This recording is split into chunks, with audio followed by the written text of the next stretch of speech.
Fala, galera!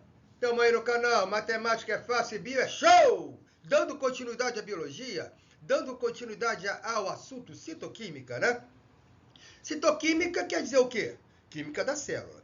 Meu Deus, quais são as substâncias que existem dentro da célula? Ora, as substâncias que estão nos seres vivos. E que substâncias são essas? Tá aqui, ó, compostos inorgânicos e compostos orgânicos. Quem são os inorgânicos? Água e sais minerais.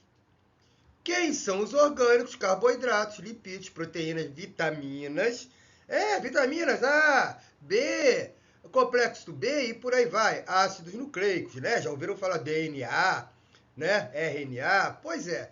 E carboidratos, lipídios, proteínas, né? Muito famosos aí na nossa alimentação. Mas qual é a diferença entre esses dois compostos? A diferença está aqui no orgânico, né? O orgânico é, de fato, o composto dos seres vivos. Sabe por quê? Porque eles têm, ó, isso aqui, C. Quem é C? É o átomo de carbono na sua estrutura química, na sua composição química. Então, todos os compostos orgânicos têm o átomo de carbono. Evidentemente, os inorgânicos não têm o átomo de carbono. Isso confere o quê? Confere uma complexidade. Os compostos orgânicos são bem mais complexos, porque o carbono ele tem capacidade de fazer cadeias muito longas, né? Cadeias complexas. Então, os compostos orgânicos são estruturas mais complexas. Não existe composto orgânico em seres que não têm vida. Grava isso. Compostos orgânicos são características de seres vivos. Já os compostos inorgânicos tanto têm nos seres vivos quanto nos seres não vivos, né? Uma rocha pode ter sais minerais, com certeza, né? E tem, né? O solo tem esses minerais que a gente chama de minerais, né? O pessoal de geologia chama de minerais. Pois é. Então, são elementos inorgânicos, elementos simples, né? E a água é um composto bem simplesinho, né? Porém, de fundamental importância. Olha ela aí! A água! Olha só a água, né? A água ela é composta, a molécula de água é composta de dois elementos químicos que são o hidrogênio. E um elemento químico, o oxigênio. Por isso, a fórmula da água é o que? É H2O. Esse número 2 aqui é referente ao hidrogênio, né? Porque o oxigênio só tem um elemento, né? Seria aqui como se tivesse o número 1 aqui, né? Só que o número 1 você não precisa escrever. O número 1 não precisa escrever. O 1 já é o próprio oxigênio. Então, H2O1, certo? Mas a gente fala o quê? H2O, porque o 1 a gente não precisa escrever, não é isso? Bom, então essa molécula da água, vocês já percebam que ela é bem simples. E ela tem a condição de fazer ligações químicas entre si, formando a nossa querida água. Mas o que é mais importante nisso aí, Salvador? Meu Deus do céu, qual é a importância disso? São as funções da água. As funções da água é que realmente é o que importa para os seres vivos. Aí está, né? Nós temos funções solvente universal, reações químicas, reações enzimáticas, regulação térmica, transporte de substâncias. Meu Deus do céu, isso é muito importante. Essas funções é que fazem com que a água seja o quê? Essencial para a vida. Sem água, não há vida.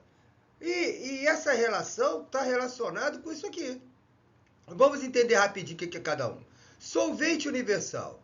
A água consegue dissolver quase todas as substâncias. Com isso, facilita o quê? As reações químicas. Com isso, facilita o quê? As reações enzimáticas. A água só não consegue dissolver óleos e gorduras. Daí aquele jargãozinho, né? Aquela coisinha que o pessoal fala. Ora, água e óleo não se misturam. Não se misturam mesmo. Porque a água não consegue dissolver o óleo, a gordura, tá certo? Mas o resto ela consegue. E ela dá condições à existência de reações químicas. Ela dá condição de existência a reações enzimáticas. E reações enzimáticas são reações que ocorrem devido a uma proteína especial que recebe o nome de enzima. As enzimas são catalisadores biológicos. Ih, professor, que palavrão é esse? Eu não entendi. Beleza. Catalisador biológico são substâncias que aceleram as reações químicas. E as reações que acontecem dentro das células, dentro dos seres vivos, precisam ser reações rápidas. Porque senão a célula não sobrevive, né? Então, graças à presença da enzima, existem reações químicas velozes, rápidas, que aí vai suprir a necessidade real dos seres vivos, das células vivas, né? E isso só acontece em função, sabe de quê, gente? Da água. Se não tiver água, não tem reação enzimática. Se não tiver água, as reações químicas, uma grande maioria das reações químicas não vão existir, né? Se não tiver água, não vai haver o solvente universal. Se não tiver água, muitas células não conseguirão regular a sua temperatura. Se não houver água, não haverá transporte de substâncias. Olha aqui rapidinho. Preste atenção aqui, ó. Vamos supor que eu tenho aqui, ó, uma celulinha. Tá aqui uma célula, essa aqui é a membrana, né? Vem o citoplasma interior da célula e o seu núcleozinho. Beleza? Vamos supor que exista, né, substâncias que a célula precisa ingerir, precisa pegar essas substâncias. Meu Deus do céu, como é que essas substâncias vão passar aqui para dentro? Como é que elas vão entrar para a célula? Elas vão atravessar essa membrana como? Que é a resposta. Graças à nossa querida água. A água vai ajudar no transporte dessas substâncias. Da mesma forma, pode existir, e existe, né, substâncias tóxicas dentro da célula que precisam ser o quê? Ser eliminadas. E adivinha quem é que ajuda nessa eliminação? Quem é que dá condições de eliminar essas substâncias tóxicas? Nossa querida água. Então, gente, não tem como, né? Sem água, a vida estaria totalmente prejudicada. Não haveria vida. Ok? Continuando. Nós temos aqui, ó, uma diferença, né, quantitativa de água nos seres vivos. Bom, essa diferença quantitativa, né, nós podemos separar em 3 grandes grupos, né? A quantidade de água depende da espécie do ser vivo. Da espécie. Que ser vivo é esse?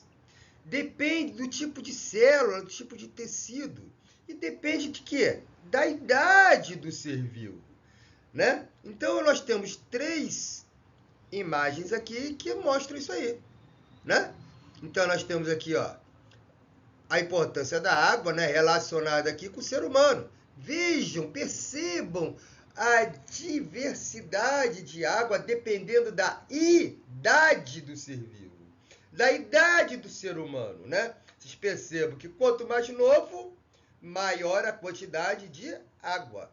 Quanto mais velhinho, menor a quantidade de água. Por isso as pessoas idosas devem beber água, porque eles sentem menos falta, a célula está precisando menos. Mas na realidade, a pessoa idosa desidrata muito fácil.